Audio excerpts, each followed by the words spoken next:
आवाज़ इंडिया के शानदार 10 वर्ष पूरे होने के अवसर पर नागपुर के संविधान चौक पर बहुजन समाज अधिकार सम्मेलन का आयोजन हुआ।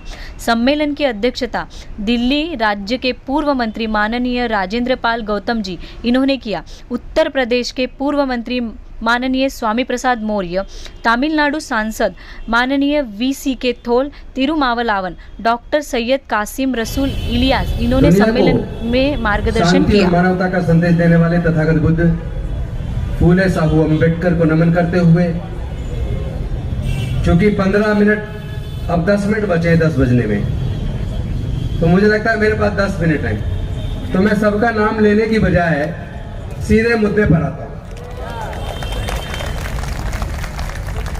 पहले बात तो अब ये समझ लीजिए कि ये हिंदू राष्ट्र बनाने का कोई काम नहीं चल रहा देश में, ये ब्राह्मण राष्ट्र बनाने का काम चल रहा है। शब्दों के जाल में मत फंसना। हिंदू राष्ट्र इसलिए कहा जाता है ताकि दलित, पिछड़ा, आदिवासी साथ में जुड़ जाए, वैश्य, क्षत्रिय साथ में जुड़ जाए, क्योंकि देश का जब पैसा है वो वैश्यों के पास है, उनका भी साथ चाहिए। लेकिन एक सच्चाई समझनी पड़ेगी कि ये सारा काम केवल पिछले 8-9 साल से नहीं हो रहा। अगर आप सोच रहे हैं ब्राह्मण राष्ट्र बनाने की संकल्पना पिछले 8-9 साल से चली है, तो आप गलतफहमी के शिकार हैं। यह कार्य लगभग अब से 30-35 साल पहले चालू हो गया था। जिस दिन उन्होंने अपने चिंतन शिविर में इस बात पे चिंतन किया कि जो लोग हजारों साल तक पढ़ाई लिखाई से वंचित रहे, मानवता के जीवन से वंचित रहे, स्वाभिमान के जीवन से वंचित रहे, जब से डॉक्टर बाबा साहब अम्बेडकर जी ने पढ़ने का अधिकार दिया, रिजर्वेशन से नौकरी में आने का अवसर दिया, वोट का अधिकार दिया, तब से पढ़ने की वजह से इनमें ज्ञान आ गया। और जिसके पास ज्ञान आ जाता है वो अंधविश्वास और पाखंडवाद के रास्ते को छोड़कर डॉक्टर बाबा साहब अम्बेडकर के बौद्धमय भारत के रास्ते पे चल पड़ता है। इसी तरह अगर गरीबों के बच्चे, दलितों के बच्चे, पिछड़ों के बच्चे, आदिवासियों के बच्चे पढ़ लिख कर जज, engineer, doctor, collector, scientist, professor बनेंगे, तो इनके पास सस्ते मजदूर कहां से आएंगे। उन्होंने देख लिया कि पढ़ लिख कर ये लोग आगे बढ़ने लगे हैं, और ये संविधान कहीं ना कहीं इनकी विचारधारा के बीच में बाधा बन गया है। थोल तिरुमावलम जी बिल्कुल सही कह रहे हैं। उनका असली जो दुश्मन उनको दिखता है, वो भारत का संविधान उनको दुश्मन के रूप में नजर आता है। वो भारत के संविधान को खत्म करना चाहते हैं, और ये शुरुआत उन्होंने आज से नहीं की, ये शुरुआत पिछले 10 साल से नहीं की। ये शुरुआत उन्होंने तब कर दी थी जब उन्होंने धीरे धीरे सरकारी स्कूलों को कमजोर करना शुरू किया और एक कानून बना दिया कि 1ली से 8वीं क्लास तक ऐसे ही बच्चों को पास कर दो, किसी को फेल मत करो। और बच्चा ना हिंदी की एप्लीकेशन लिखना जानता है, नो डिटेंशन पॉलिसी की वजह से 1ली से 8वीं तक ऐसे ही पास हो रहा है। और एक कानून बना दिया 9वीं में एग्जाम देना पड़ेगा, जो बच्चा 9वीं में फेल हो जाए उसे स्कूल से निकाल दो। जब तुमने नो डिटेंशन पॉलिसी में 1ली से 8वीं तक बिना कुछ पढ़ाई लिखाए सिखाए उसको 9th में भेज दिया, तो भाई 9th का एग्जाम तो वो पास नहीं कर पाएगा, उसको तो फेल होना लाजमी था। तो ये साजिश उन लोगों ने पहले ही रच दी। गलती हमारे सांसदों की थी। जो लोग पिछले 30-35 साल में हमारे सांसद या विधायक बने, गलती उनकी थी। जब उन्होंने शिक्षा नीति को बदला तो वो चुप क्यों रहे? जब उन्होंने देश के सरकार के सिस्टम को प्राइवेटाइज करना शुरू किया, उसके पीछे उनकी मंशा थी कि इन्हों को सरकारी नौकरी में आने से रोकना है। जो भारत सरकार का संस्थान प्राइवेटाइज हो जाएगा, वहां अपने आप ही रिजर्वेशन खत्म हो जाएगा। व्यापार में हमारे लोग हैं नहीं, न इतना पैसा है कि व्यापार कर ले। सब लोग सरकारी नौकरी के चक्कर में लगे रहे। इस वजह से उन्होंने सरकारी संस्थानों को भी प्राइवेटाइज कर दिया ताकि हमारे लोग सरकारी नौकरी में ना आ पाए। और कॉलेज के अंदर जो अपॉइंटमेंट होता है वो इंटरव्यू से होता है। वहां गवर्निंग बॉडी उनकी, वाइस चांसलर उनके, प्रोफेसर उनके, गवर्निंग बॉडी के मेंबर उनके, रिटन टेस्ट होता नहीं, इंटरव्यू लेके सिलेक्शन करना है। यही कारण है जब तक रिजर्वेशन नहीं था, इतिहास उठा के देख लीजिए, जब तक रिजर्वेशन नहीं था ओबीसी समाज के लोग विश्वविद्यालयों में कभी प्रोफेसर नहीं बन पाए। रिजर्वेशन जब तक लागू नहीं हुआ ओबीसी का, तब तक ओबीसी के लोग सिविल सर्विसेज में नहीं आ पाए। चूंकि सुप्रीम कोर्ट, हाई कोर्ट में रिजर्वेशन नहीं है, तो ओबीसी के लोग ना सुप्रीम कोर्ट में जज है ना हाई कोर्ट में जज है। अनुसूचित जाति जनजाति के लोग ना सुप्रीम कोर्ट में जज है ना हाई कोर्ट में जज है। इक्का दुक्का बने, अब तक 4-5 बने शेड्यूल कास्ट के। पहली बार सुप्रीम कोर्ट में 2 शेड्यूल कास्ट जज हैं, पहली बार है। तो मैं कहना चाहता हूं कि हम लोग बिल्कुल भी कबूतर, वो वाला कबूतर ना बने जो बिल्ली को देखकर आंख मीच ले और सोच ले जान बच जाएगी। ऐसे आंख मीचने से जान बचने वाली नहीं है। इस लड़ाई को लड़ना होगा। लड़ने का रास्ता डॉक्टर बाबा साहेब अंबेडकर बता गए, और कैसे लड़ना, ये सारी स्ट्रेटेजी में यह मंच पे तो बिल्कुल भी साझा नहीं करूंगा। आपने कभी आरएसएस को स्ट्रेटेजी डिस्कस करते नहीं देखा होगा। उनकी स्ट्रेटेजी बनती है बंद कमरों में।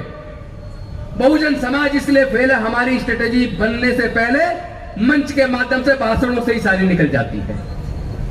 तो हमें अपनी स्ट्रेटेजी मंच पे भाषण में नहीं गंवानी है, अपनी ऊर्जा चिल्ला चिल्ला के लंबे भाषण देके नहीं गंवानी है। हमें रणनीति बनानी है बंद कमरे में, बुद्धि और विवेक का इस्तेमाल करना है। मैं देख रहा हूं आजकल कुछ हमारे नौजवान जगह जगह युवाओं को उत्साहित करते हैं, भाषण देते हैं, कहते हैं गोली का जवाब गोली से देंगे, लाठी का जवाब लाठी से देंगे। अरे भाई, तुम्हारे पास गोली है कहां? कितने लाइसेंस है तुम्हारे पास? ना तुम्हारे पास शिक्षण संस्थान है, ना तुम्हारे उद्योग धंधे हैं, तुम्हारे पास है क्या? लड़ोगे कैसे? और ये लड़ाई लाठी गोली की है भी नहीं, ये लड़ाई विचारधारा की है। विचारधारा की लड़ाई डॉक्टर बाबा साहब अम्बेडकर के रास्ते पे चलते हुए बुद्धि और विवेक से लड़ी जाएगी, काबिलियत से लड़ी जाएगी, दिमाग से लड़ी जाएगी। भावना में बह के लड़ाई को जीता नहीं जा सकता। आप देखिए, प्रोफेसर साहब हमारे डॉक्टर इलियास जी का बेटा जेल में है। अरे वो विद्वान है, जेएनयू से पढ़ा है। न्याय की बात करोगे, शब्दों का हेर फेर करके जेल में डाल दोगे। मैं ये कहना चाहता हूं, जेल में जाने की तैयारी सब लोग कर लो। हम देखना चाहते हैं इनकी जेलों में कितनी जगह है। इनकी जेलें भर जाएगी और इनके घरों में भी हमें बंद करेंगे तो भी जगह कम पड़ जाएगी। ये न्याय की लड़ाई है, ये समता, स्वतंत्रता, बंधुता और न्याय की लड़ाई है। इस लड़ाई को तो हम लड़ेंगे, क्योंकि हमें दोबारा गुलामी स्वीकार नहीं है। हम जानते हैं जो कुछ हमें मिला है वो हमारी अपनी मेहनत से नहीं मिला। इसके लिए डॉक्टर बाबा साहब अम्बेडकर ने अपने 4 बच्चे गवा दिए, माता रमाबाई को गवा दिया। क्या डॉक्टर बाबा साहब अम्बेडकर की कुर्बानी बेकार चली जानी चाहिए? मुझे शर्म आती है। जातिगत जनगणना का मुद्दा तो उठ रहा है। 300 से ज्यादा सांसद SC, ST, OBC के हैं।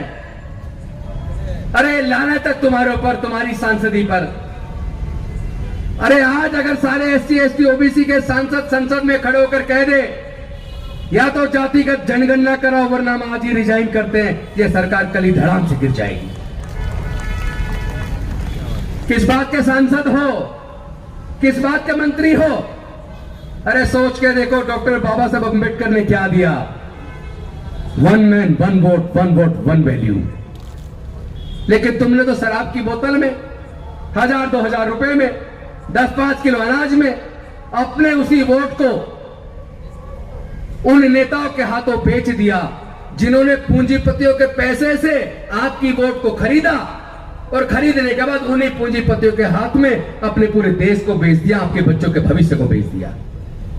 एक बात मेरी याद रखना, ऑन रिकॉर्ड मैं चाहता हूं ये सबके पास जानी चाहिए, जो पार्टी जितना ज्यादा पैसा चुनाव के ऊपर खर्च करती है उतनी ही ज्यादा करप्ट पार्टी है, उतनी ज्यादा देशद्रोही पार्टी है।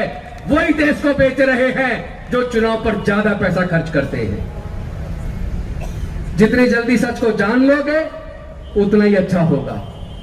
मैं कहना चाहता हूं स्वामी प्रसाद मौर्य जी से, तिरुमावलमन जी से, अब हमारी लड़ाई दिमाग से लड़ने का समय आ गया है। भावना से या भावना भड़का के लड़ेंगे तो जीत नहीं पाएंगे। और अलग अलग पार्टी जो सोच रही है कि हम इनके साथ नहीं लड़ेंगे, तो समझ लेना किसी उसी पार्टी को आप सत्ता सौंपने जा रहे हो। जबकि सच्चाई एक और है, 30 सालों में पिछले जिन जिन पार्टियों की केंद्र में सरकारें रही हैं, मैं ऑन रिकॉर्ड कहना चाहता हूं, यह ब्राह्मण राष्ट्र बनाने की शुरुआत उन्होंने की थी। क्या जनता ने कहा था मिड डे मील बांटो? क्या जनता ने कहा था, स्टूडेंट ने कहा था, पेरेंट्स ने कहा था नो डिटेंशन पॉलिसी लागू करो? यह सब हुआ क्यों? एक्चुअली वो नहीं चाहते कि आपके बच्चे पढ़े, क्योंकि जो पढ़ जाएगा वो पाखंडवाद अंधविश्वास से दूर हो जाएगा, वो बुद्धि और विवेक का इस्तेमाल करेगा, वो सरकारों से सवाल पूछेगा, और इन्हें सवाल पूछना पसंद नहीं है। वो चाहते ही नहीं आप पढ़े लिखे बनो, वो चाहते ही नहीं कि आप सवाल करो। इसीलिए उन्होंने केवल स्कूली शिक्षा को बर्बाद नहीं किया, उन्होंने ऐसी रणनीति की कि पिछले 15 से 20 सालों में 1 लाख से ज्यादा सरकारी स्कूल बंद हो गए। ऑन रिकॉर्ड भारत सरकार के आंकड़े, पिछले केवल 4-5 सालों के अंदर 60,000 सरकारी स्कूल बंद हो गए। ये सरकारी आंकड़े मेरे अपने नहीं है, और ये भी सरकारी आंकड़े पिछले 15 से 20 सालों में 1 लाख से ज्यादा सरकारी स्कूल बंद हो गए। मैं एक बात और पूछना चाहता हूं, आज जिनके बच्चे आईआईएम कर रहे हैं, वो जानते हैं आईआईएम के 2 साल की कोर्स को करने के लिए केवल फीस के रूप में 40 लाख से ज्यादा रुपया चाहिए। क्या अनुसूचित जाति, जनजाति, पिछड़े वर्ग और माइनॉरिटी के लोग, 99% लोग, क्या 40 लाख से ज्यादा खर्च करके अपने बच्चों को आईआईएम करा सकते हैं क्या? ऑन रिकॉर्ड चेक कर लो।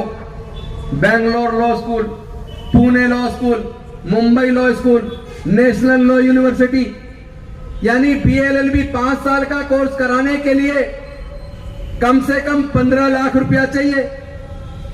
आईआईटी या इंजीनियरिंग कराने के लिए 1 साल की फीस और 4 साल का कोर्स मल्टीप्लाई करके हॉस्टल का खर्चा, खाने का खर्चा जोड़ के देख लो।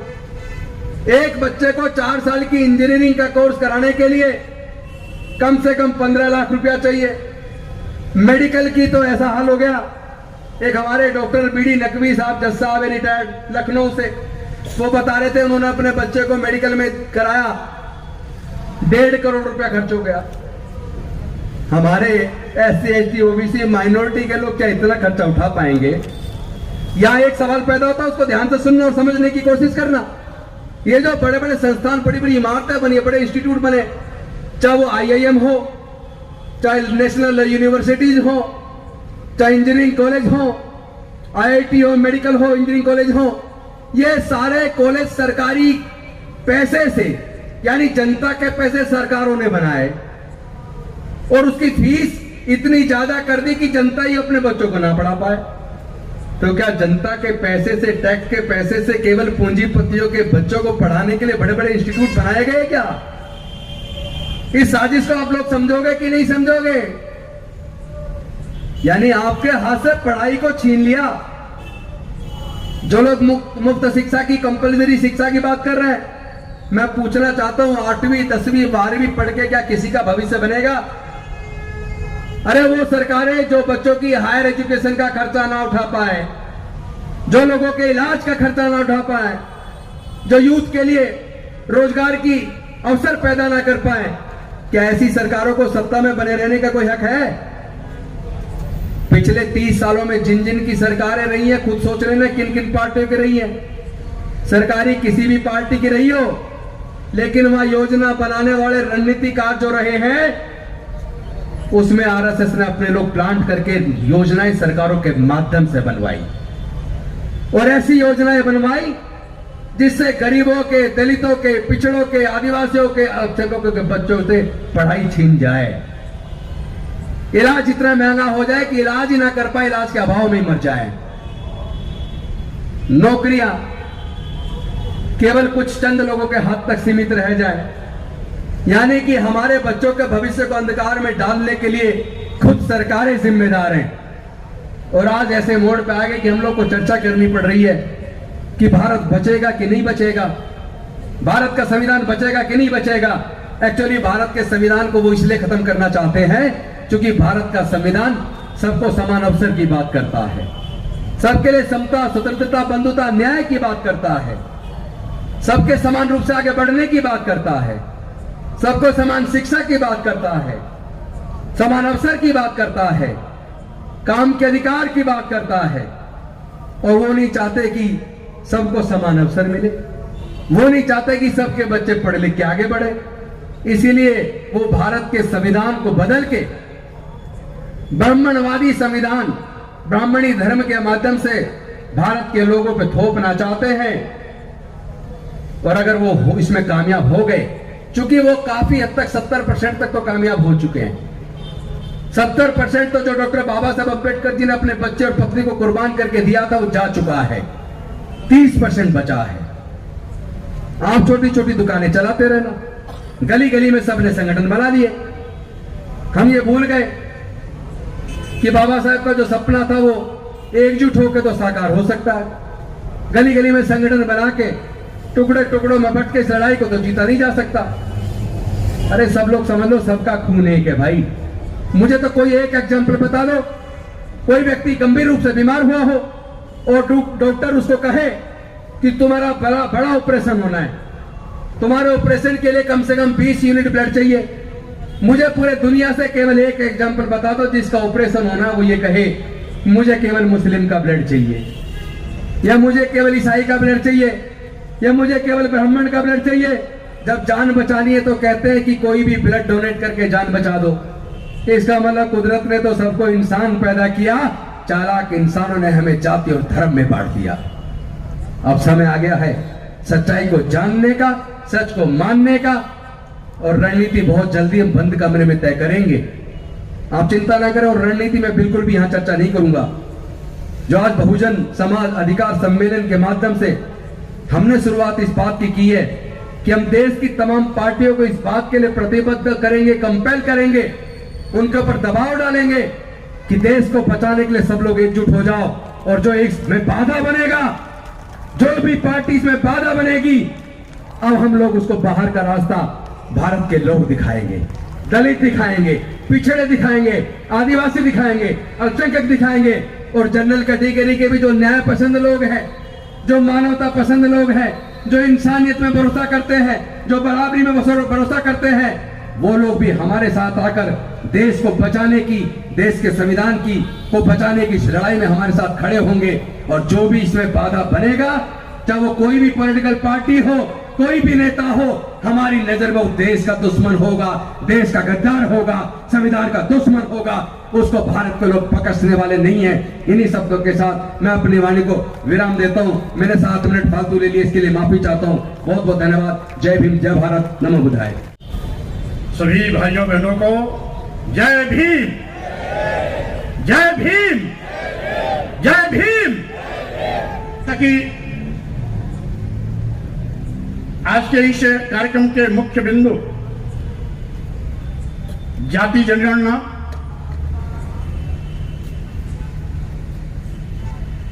तथा कथित धर्म ग्रंथों से बहुजन विरोधी बात हटाना, अनुसूचित जाति, अनुसूचित जनजाति तथा ओबीसी वर्ग को निजीकरण तथा न्यायपालिका में आरक्षण, सभी के लिए केजी से लेकर के पीजी तक मुफ्त शिक्षा का प्रावधान, देश के सभी लोगों के लिए सामाजिक आर्थिक समानता स्थापित करने के लिए एवं अल्पसंख्यक, मुस्लिम, बौद्ध, जैन, अन्य वर्गों के सर्वांगीण विकास से उनके जनसंख्या के आधार पर बजट का प्रावधान।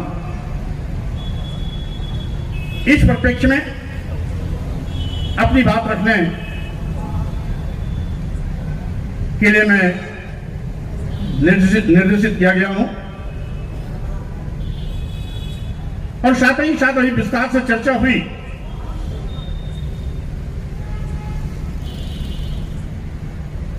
कि आज इस देश में संविधान विरोधी ताकतें सिर उठा रही हैं। हिंदू राष्ट्र की मांग कर न केवल देश को बंटवारे की ओर ले जाने की कोशिश कर रही हैं, बल्कि देश में स्थापित भाईचारा को भी खंड खंड करने में लगे हुए हैं।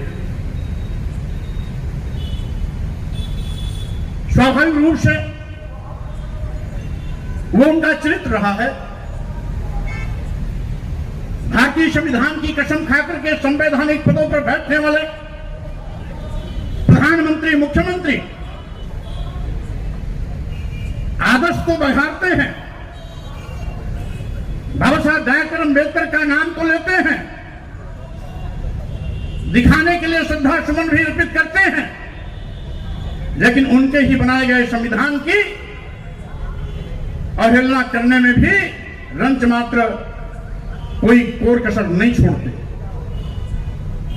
ऐसे लोग जो संविधान के दुश्मन हैं, वो देश के भी दुश्मन हैं।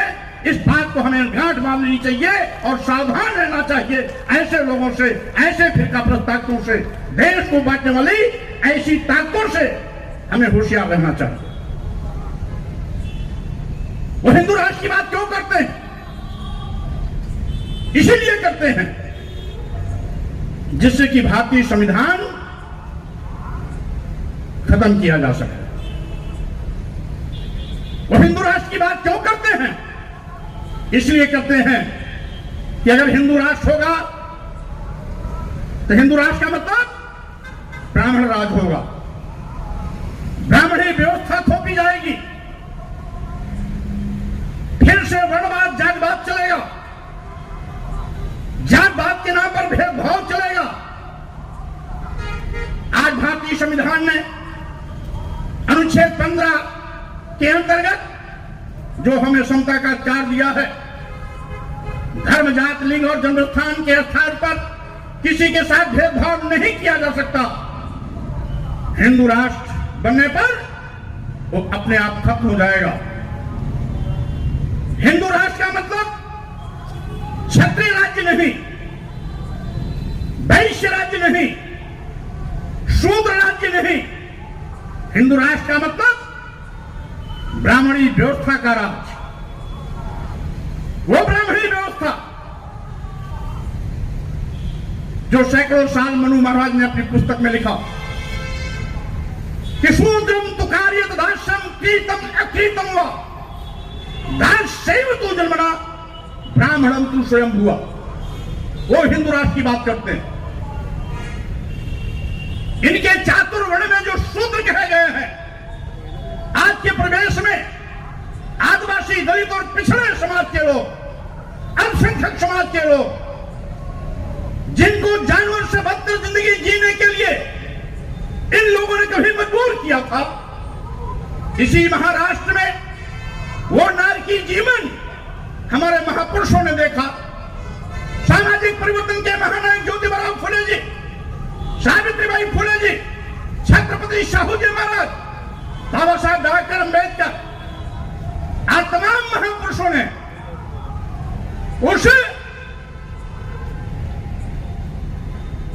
बुरे दिन को भी देखा जिसको ये शूद्र कहते थे।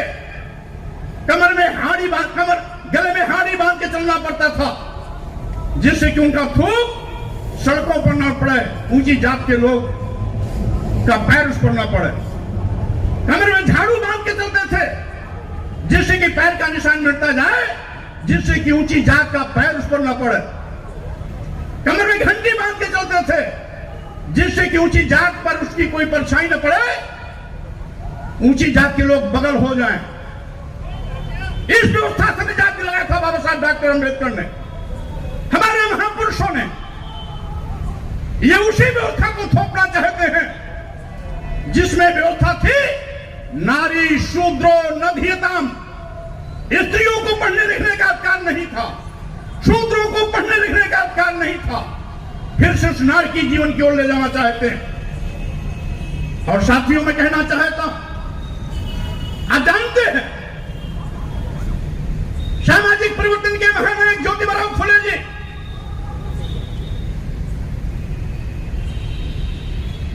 ने एक लंबा संघर्ष किया महिलाओं की शिक्षा के लिए।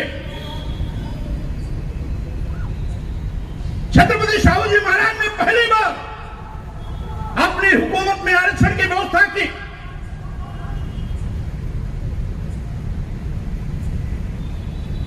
सावित्रीबाई फूले ने कदम से कदम मिलाकर के ज्योतिबा फुले का साथ दिया।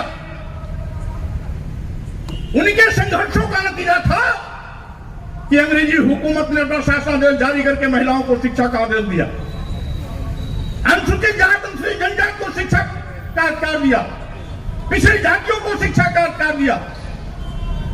यह कारवां आगे चलता रहा। उसी कड़ी को आगे बढ़ाने का काम किया बाबा साहब डॉक्टर अम्बेडकर। और एक दिन ऐसा आया जब हमारा भारत संपूर्ण राष्ट्र बना, आजाद हुआ, हमारा भारतीय संविधान बना और बाबा साहब डॉक्टर अम्बेडकर ने भारतीय संविधान को देश के प्रथम राष्ट्रपति डॉक्टर राजेंद्र प्रसाद जी को सौंपते हुए कहा था कि हमें राजनीतिक बराबरी तो मिली है, लेकिन सामाजिक और आर्थिक बराबरी भी नहीं मिली है, उसको भी लाना है। तो साथियों, आज जो बाबा साहब डॉक्टर अम्बेडकर ने सैकड़ों साल के महापुरुषों के संघर्षों को देखते हुए संविधान में हमारे सम्मान और स्वाभिमान की आवाज उठाई, हमें पढ़ने लिखने का अधिकार दिया, school for all, education for all, शिक्षा सबके लिए, किसी का बच्चा पढ़ सकता है, अपने आन बान शान सम्मान स्वाभिमान के साथ सब लड़ सकते हैं, क्योंकि भारतीय संविधान ने सबको बराबर का अधिकार दे दिया। ब्राह्मण क्षत्रिय वैश्य शूद्र की जो भेदभाव मूलक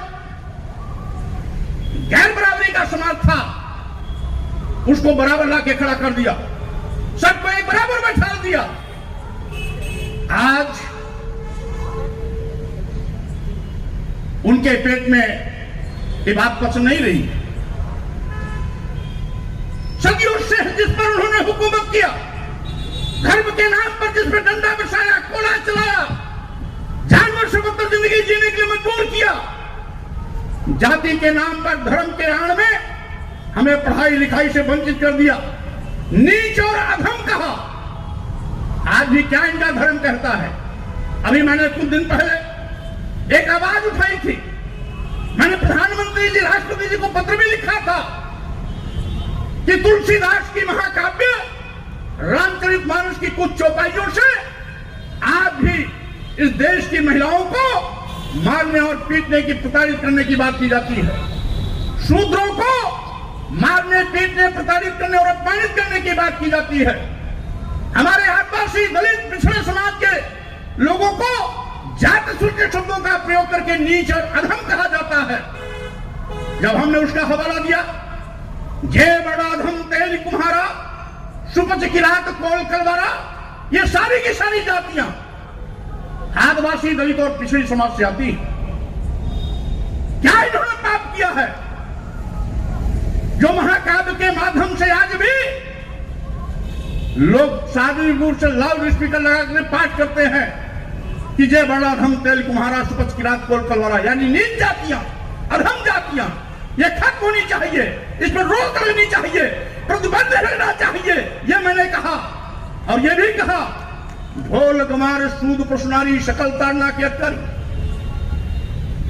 आखिर इस देश की महिलाएं कौन सा पाप कर दिया है जो मारने, पीटने और प्रताड़ित करने का पात्र बताया जाता है? सरकार तो एक और महिला सशक्तिकरण चला रही है, दूसरी ओर नवरात्र में देवी शक्ति के रूप में देवियों की पूजा करती है और देश की आधी आबादी महिलाओं की है। तुलसी बाबा को कौन सा अधिकार मिल गया है जो प्रदेश की महिलाओं को मारने पीटने, नीच से नीच कहे जाने और प्रताड़ित करने की बात करते हैं? इस पर रोक लगनी चाहिए। शूद्र समाज जिसमें आदिवासी, दलित और पिछड़े आते हैं, क्या गलती इन्होंने किया है कि आज भी इनको मारने पीटने प्रताड़ित करने की बात की जाती है? यही नहीं, यहां भी तुलसीदास नहीं रुकते, आगे भी कहते हैं कि पूजे ही विप्रशील गुणहीना और पूजे ही शूद्र गुण ज्ञान प्रवीणा। हिंदू राष्ट्र क्यों लाना चाहते हैं? इसीलिए लाना चाहते हैं कि पूजे ही विप्रशील गुणहीना, यानी लंपट हो, व्यभिचारी हो, दुराचारी हो, देशद्रोही हो, सारे गुण हो, लेकिन अगर वो ब्राह्मण है तो उसकी पूज, उसको सम्मान करिए। लेकिन शूद्र कितना भी गुण ज्ञानी प्रवीण क्यों न हो, उसका सम्मान मत करो। आखिर क्यों? अगर वो ज्ञानी है, प्रवीण है, विद्वान है, ज्ञानियों से भी ज्यादा ज्ञाता है, तो हम उसका सम्मान क्यों ना करें? इसलिए कि वो शूद्र है। और साथियों, यही धर्माचार्यों के तिक्रम से बाबा साहब को भी अपमान के कड़वे घूंट पीने पड़े थे।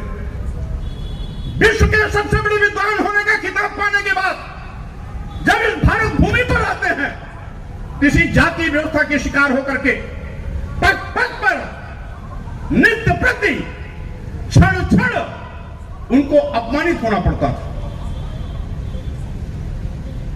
अपमान के तमाम कड़वे घूंट बाबा साहब डॉक्टर अंबेडकर ने पिया।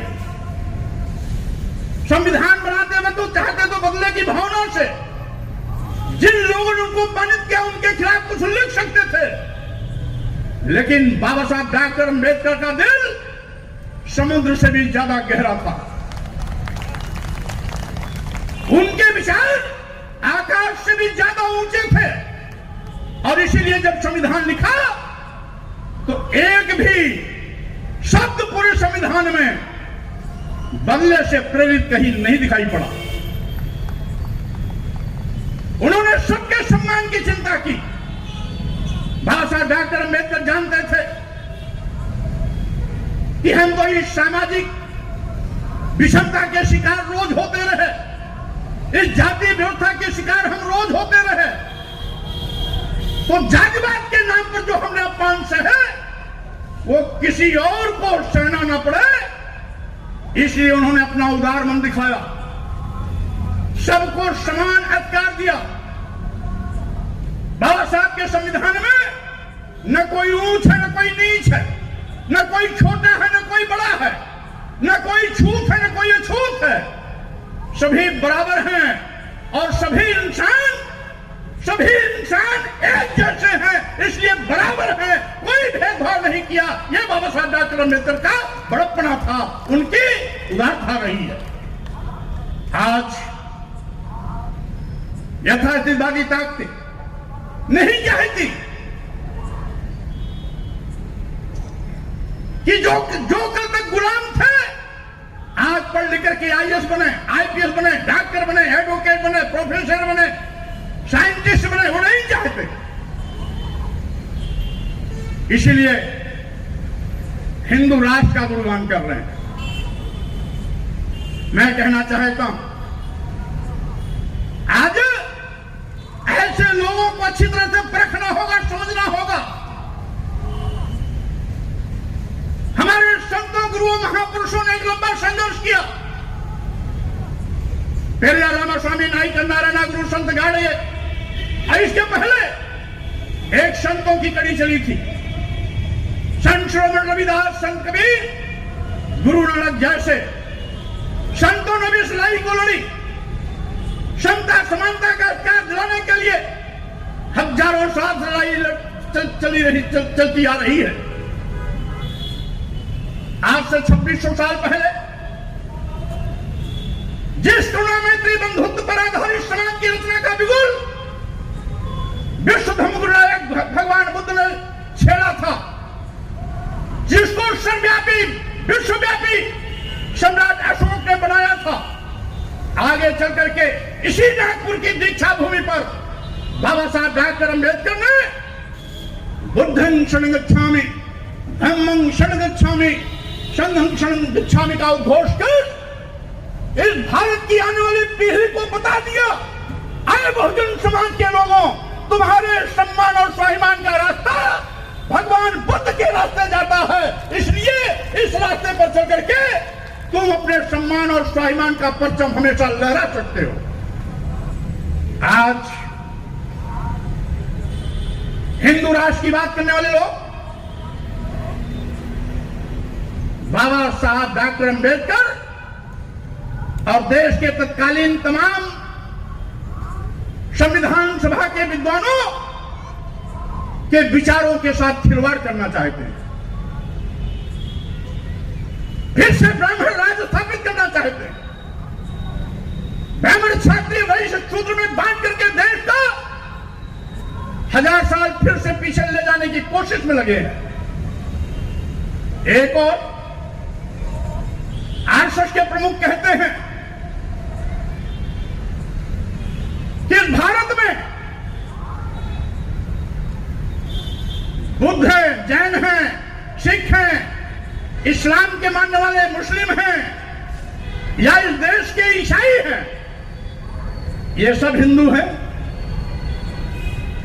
तो आरएसएस के प्रमुख से मैं कहना चाहता हूं, यह सीख तो दुनिया के लोगों की आंख में धूल झोंकने के लिए आप शारीरिक रूप से देते हो, प्रधानमंत्री और मुख्यमंत्री को बैठा के क्यों नहीं समझाते कि जब सभी हिंदू हैं तो इनके साथ भेदभाव क्यों, इनके साथ सौतेला व्यवहार क्यों, अनुसूचित जात अनुसूचित जनजाति के आरक्षण के साथ खिलवाड़ क्यों, पिछड़ी जातियों के साथ आरक्षण के गला घोटने का काम क्यों। बाबा साहब डॉक्टर अम्बेडकर के संविधान अनुच्छेद 16(4) और 15(4) के अंतर्गत तथा 340 के अंतर्गत इस देश के आदिवासियों, दलितों और पिछड़ों को सामाजिक शैक्षणिक पिछड़ेपन के आधार पर सरकारों को इस बात का निर्देश दिया था कि इनको मुख्य धारा में खड़ा होने के लिए, समाज में सबके बराबर चलने के लिए आरक्षण के प्रावधान के माध्यम से इनको आगे लाने का प्रयास करना चाहिए। सामाजिक शैक्षणिक पिछड़ेपन के आधार पर इनकी हिस्सेदारी न केवल सरकारी नौकरियों में बल्कि सरकार द्वारा आर्थिक सहयोग, सरकार के आर्थिक सहयोग से चलने वाले सभी संस्थानों में भी आरक्षण का प्रावधान होना चाहिए। वोट लेने के लिए दलित हिंदू, वोट लेने के लिए आदिवासी हिंदू, वोट लेने के लिए पिछड़ा हिंदू, लेकिन आरक्षण के नाम पर आप इनके दुश्मन बन जाते हैं। आरक्षण देने की बात आती है तो भाजपा और आरएसएस को यह दलित हिंदू नहीं दिखाई पड़ता, यह आदिवासी हिंदू नहीं दिखाई पड़ता, यह पिछड़ा हिंदू नहीं दिखाई पड़ता। अगर यह प्रधानमंत्री मुख्यमंत्री बनने के बाद भी दलित, आदिवासी और पिछड़ों के हिंदू मानते होते तो इनके आरक्षण के साथ कभी खिलवाड़ नहीं करते। इसका मतलब है यह केवल वोट लेने के लिए हिंदू कह करके इस देश के आदिवासियों, दलितों और पिछड़ों को गुमराह करते हैं। वोट लेने के बाद आदिवासियों, दलितों और पिछड़ों के गर्दन पर तलवार चलाते हैं। बाबा साहब डॉक्टर अम्बेडकर द्वारा दिए गए आरक्षण का गला घोटते हैं। आरक्षण का गला घोटने का मतलब संविधान के साथ खिलवाड़ करते हैं, संविधान की धज्जियां उड़ाते हैं। इसलिए साथियों, मैं आपसे कहना चाहता हूं, ऐसे धोखेबाजों से होशियार रहना चाहिए जो अपना उल्लू सीधा करने के लिए हमें हिंदू बनाते हैं और सत्ता में आने के बाद हमारे आरक्षण को खत्म करते हैं। आज अदानी और अंबानी को यह सरकार मेहरबान होकर के देश की सारी राष्ट्रीय संपत्तियों को औने पौने दामों में बेच रही है। आजादी के बाद ये पहली सरकार है जो राष्ट्रीय संपत्तियों को, राष्ट्रीय क्षेत्र के उपक्रमों को, विभागों को अपने चहेते उद्योगपतियों को दे रही है। अदानी को दे रही, अंबानी को दे रही और उद्योगपतियों को दे रही। क्या सारे बंदरगाह बेच दिया, एयरपोर्ट बेच दिया, एयर इंडिया दे दिया, सारे रेलवे स्टेशन देश के दे दिए, कई दर्जन ट्रेनें दे दी, LIC दे दिया, बैंक भी मेहरबान। आखिरी बताओ, जब ये सारे सरकारी विभाग, सारी सरकारी संपत्तियां, जहां नौजवानों को सरकारी नौकरी मिलती थी, जहां पर अनुसूचित जात, अनुसूचित जनजाति और पिछड़े वर्गों को आरक्षण के मुताबिक, आरक्षण के अधिकार के तहत नौकरियां मिलती थी, अब जब निजी हाथों में चली जाएंगी तो न नौजवानों को सरकारी नौकरी मिलेगी, न अनुसूचित जात, अनुसूचित जनजाति और पिछड़े वर्गों को आरक्षण का लाभ मिलेगा। ये पहली सरकार जो देश की राष्ट्रीय संपत्ति को बेची जा रही है। पहले सरकारें आती थी, निजी क्षेत्रों का राष्ट्रीयकरण करती थी। ये राष्ट्रीयकृत विभागों को निजी हाथों में देने का पाप कर रहे हैं और कहते हैं देश की आर्थिक स्थिति बड़ी मजबूत हुई है। माननीय प्रधानमंत्री जी, आपका ही आंकड़ा है कि हम देश में 80 करोड़ लोगों को 5 किलो 10 किलो राशन देते हैं। यानी आप ये मानते हो कि 80 करोड़ लोग ऐसे गरीब हैं जो आपके 5 किलो 10 किलो चावल और गेहूं पर अपनी जिंदगी बिताते हैं। मैं कहना चाहता हूं, 5 किलो 10 किलो चावल देना बंद करो, हर नौजवान को सरकारी नौकरी देने का अभियान चलाओ और हर घर में जब एक सरकारी मुलाजिम होगा तो उसके घर में दोनों वक्त अच्छा खाना पीना होगा, अच्छा कपड़ा होगा, बच्चों की अच्छी स्कूलिंग होगी, हायर एजुकेशन होगा। वो उस घर में जब doctor, engineer, advocate, professor, barrister, scientist बनेंगे तो आपके 5 किलो 10 किलो चावल के लिए कोई राशन लाइन नहीं लगाएगा। यह बाबा साहब डॉक्टर अंबेडकर का सपना था कि हर घर से लोग पढ़ लिख करके ऊंचे ओहदे पर जाएं, उनके घरों में खुशियां दिखाई पड़े, गरीबी हमेशा के लिए खत्म हो जाए। अब यह सरकार लोग गरीब बना रही है। हम तो उत्तर प्रदेश से आते हैं, जहां के मुख्यमंत्री कहते हैं हम 18 करोड़ लोगों को राशन देते हैं। अरे 18 करोड़ लोगों को राशन देने के लिए पीठ क्यों थपथपाते हो? क्यों नहीं स्वीकार करते कि 24 करोड़ में 18 करोड़ लोग आज भी उत्तर प्रदेश में गरीब हैं, जो 5 किलो 10 किलो चावल पर अपनी जिंदगी बिताने के लिए मजबूर हैं। यह ऐसी सरकार पर लानत है। इसलिए साथियों, आप सावधान रहना, समय की वार्निंग मेरे पास आ गई है, इसलिए मैं बात इतनी करूंगा कि आज माननीय प्रधानमंत्री जी, आप तो पिछड़ों की दुहाई देते हो, ललित मोदी भगोड़े, नीरव मोदी भगोड़े और मेहुल चौकसी भगोड़े, इनको बचाने के लिए पिछड़ों का दांव चल रहे हो। सही माने में नीरव मोदी पिछड़े हैं, न ललित मोदी पिछड़े हैं, न मेहुल चौकसी पिछड़े हैं। क्यों पिछड़ों का नाम दे रहे हो? यह तो पिछड़ों का अपमान है। और मोदी जी, आप भी पिछड़ों के नाम पर वोट तो लेते हो, लेकिन पिछड़ों का गला घोटने में आप भी बात नहीं आते हो। लिटरल हिंदी के नाम पर जितने भी IAS आपने बनाए हैं, एक भी शेड्यूल कास्ट का नहीं, एक भी बैकवर्ड नहीं, एक भी शेड्यूल ट्राइब्स नहीं। पिछड़ों का रोना बंद कर दीजिए। इसलिए मैं कहना चाहता हूं, आप सबको सावधान सतर्क रहना है। ऐसे साथियों, मैं आपसे केवल इतने कहने आया हूं, भाई हम और राजन पाल जी कल कुशीनगर में थे, भगवान बुद्ध की परिनिर्वाण स्थली पर थे। आज हम भगवान बुद्ध की इस वो पावन नगरी, जहां बाबा साहब डॉक्टर अंबेडकर ने दीक्षा समारोह करके पूरे देश को बुद्धमय बनाने का अभियान चलाया था, हम आज उस धरती पर खड़े हैं। कल परिनिर्वाण स्थली पर थे और आज दीक्षा भूमि पर हैं। इसलिए दीक्षा भूमि को मैं नमो बुद्धाय करता हूं।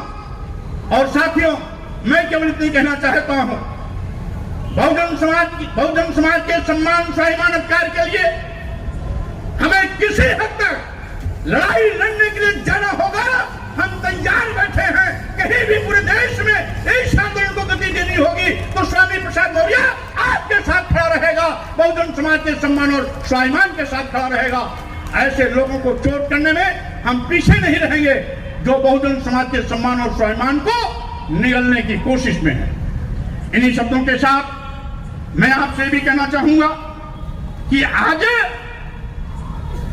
मोदी जी पिछले की दुहाई तो देते हैं, लेकिन जाति जनगणना से आप घबराते हैं। जैसा कि अभी हमारे पूर्व वक्ता साथियों ने कहा, भारतीय जनता पार्टी कोई पार्टी नहीं है, ये आरएसएस की शैडो पार्टी है। आरएसएस का एजेंडा ये लागू करते हैं। अगर मोदी जी सही मायने में अपनी सरकार चलाते होते तो पिछड़ा होकर के पिछड़ों के हित के लिए जातिवाद जनगणना जरूर कराते। जातिवाद जनगणना नहीं कराते हैं इसीलिए कि साथियों इनको बजट का भी प्रावधान करना पड़ेगा, इनको आरक्षण भी समानुपातिक हिस्सेदारी देनी पड़ेगी। इसीलिए आपसे भी मेरा निवेदन है, ये नागपुर दीक्षा भूमि एक क्रांतिकारी धरती रही है, बाबा साहब डॉक्टर अम्बेडकर की कर्म भूमि रही है।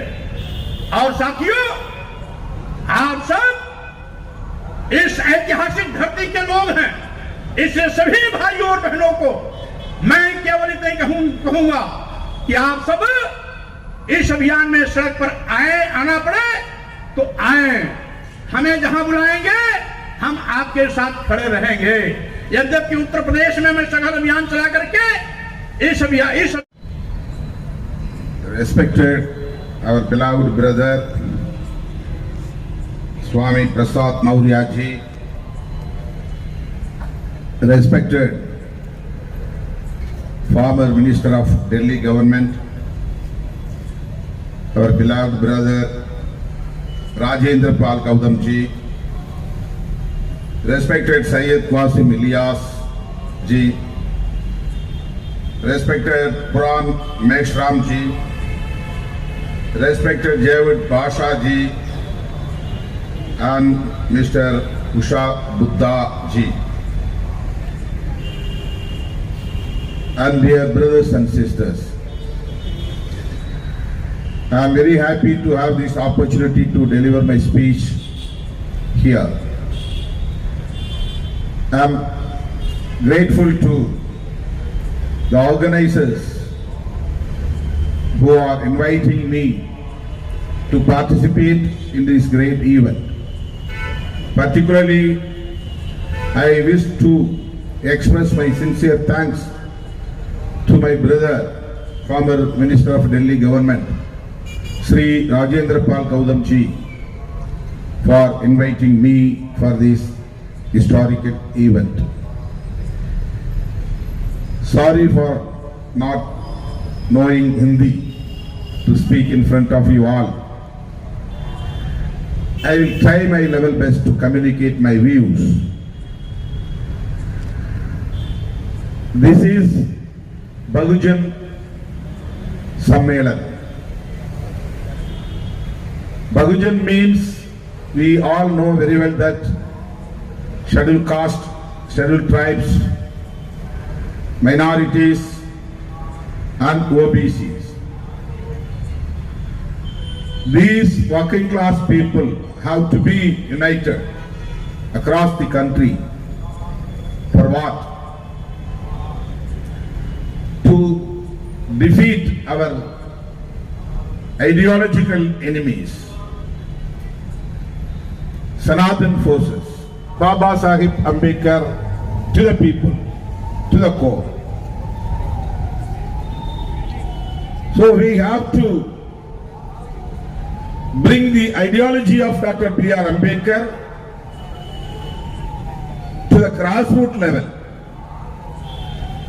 to organize all the marginalized sections. We are the people suffering lot by the Sanatan forces. they regained their power after Pushyamitra Shunga.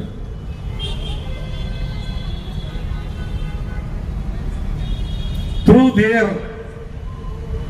prolonged struggle, they are going to celebrate 100th year of RSS. RSS headquarters is in Nagpur. SSD headquarters is also in Nagpur. SSD also is going to reach 100th year. They won their target. But what about SSD or what about Ambedkar ideology? Both organizations, RSS and SSD, started their journey from Nagpur.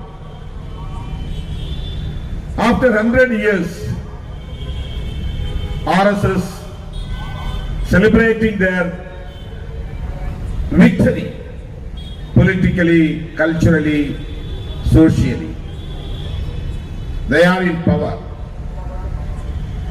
BJP is not an ordinary political party. BJP is a political wing of RSS. BJP has no separate agenda. RSS agenda is the BJP's agenda. BJP is working to fulfill the agenda of RSS. हमने ऐसे इस देश की कल्पना नहीं की थी जो आज हमारे सामने आया है। हमने उस संविधान के जरिए से एक ऐसे देश की कल्पना की थी जो लोकतंत्र होगा, जो सेकुलर होगा, जिसमें सबके सामान्य अधिकार होंगे, कोई दलित और कोई आदिवासी बड़े मन से कम नहीं होगा, सबको बराबर की सिटीजनशिप होगी।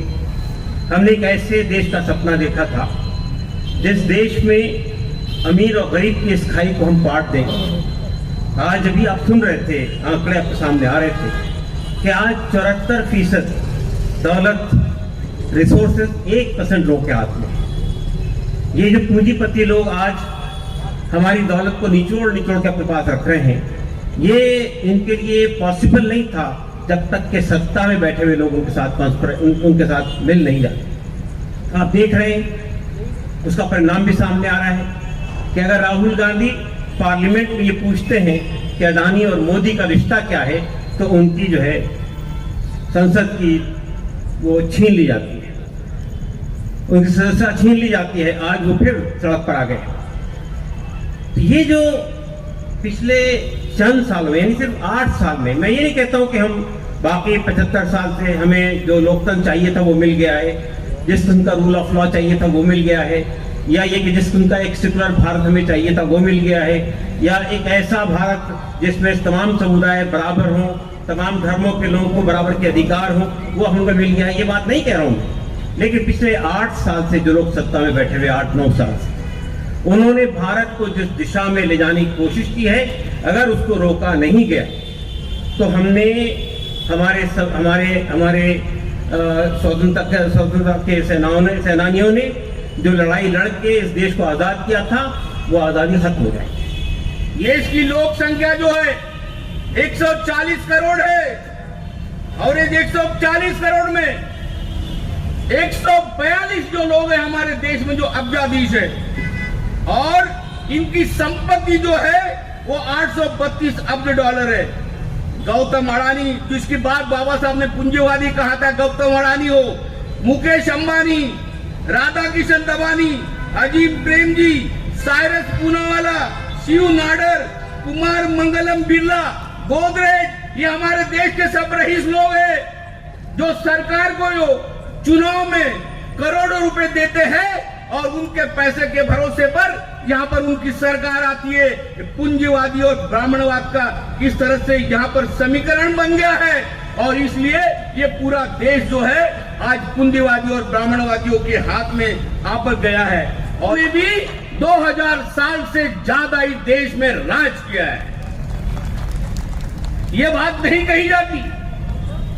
ये 2000 साल इस देश में बौद्ध राजा थे, बौद्ध हुकूमत थी, और राजा अशोका के काल में ये भारत बौद्धमय था।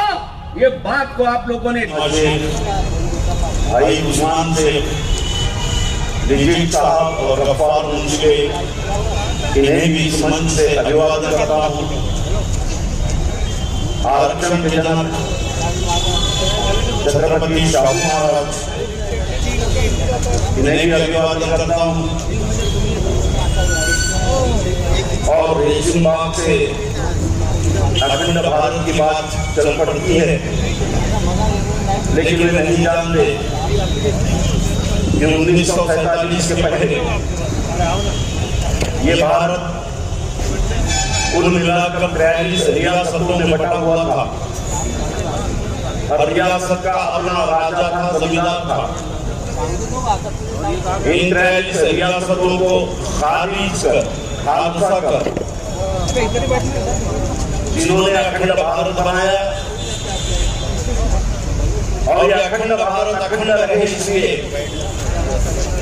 अखंड